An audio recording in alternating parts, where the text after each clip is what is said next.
খেলার মাঝে ইফতার করার জন্য সময় দেননি রেফারি। মুসলিম সতীর্থকে ইফতার করানোর জন্য ইনজুরির ভান ধরে শুয়ে পড়লেন খ্রিস্টান সতীর্থ। এতে করে সাময়িকভাবে বন্ধ হয়ে যায় খেলা, আর সেই ফাঁকে ইফতার সেরেছেন মুসলিম ফুটবলার। দারুণ এই মানবিক ঘটনা ঘটেছে মেসি নেইমারদের খেলে আসা লিগ ওয়ানে। আরো শুনুন প্রতিবেদনে। ফ্রান্সের শীর্ষ ফুটবল প্রতিযোগিতা লিগ ওয়ানে রোববারের এক ম্যাচে দেখা গেল মানবিকতার অনন্য দৃষ্টান্ত।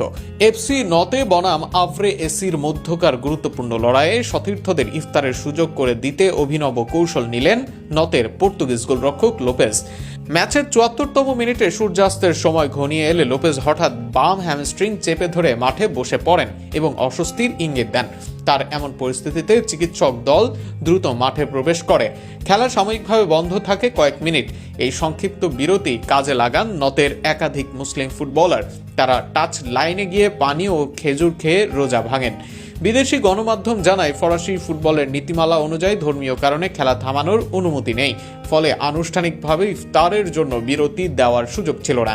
এমন পরিস্থিতিতে লোপেজের এই উদ্যোগ সতীর্থদের জন্য বড় সহায়তা হয়ে দাঁড়ায়। যদিও অন্যান্য দেশের চিত্র ভিন্ন। ইংল্যান্ডের শীর্ষ প্রতিযোগিতা ইংলিশ প্রিমিয়ার লিগে ২০২১ সাল থেকে সূর্যাস্তের সময় রোজাদার খেলোয়াড়দের স্বল্প বিরতির সুযোগ দিয়ে আসছেন রেফারিরা। গোলকিক বা থ্রো ইনের মতো স্বাভাবিক বিরতিতে তারা টাচ লাইনে গিয়ে খাবার বা পানীয় গ্রহণ করতে পারেন।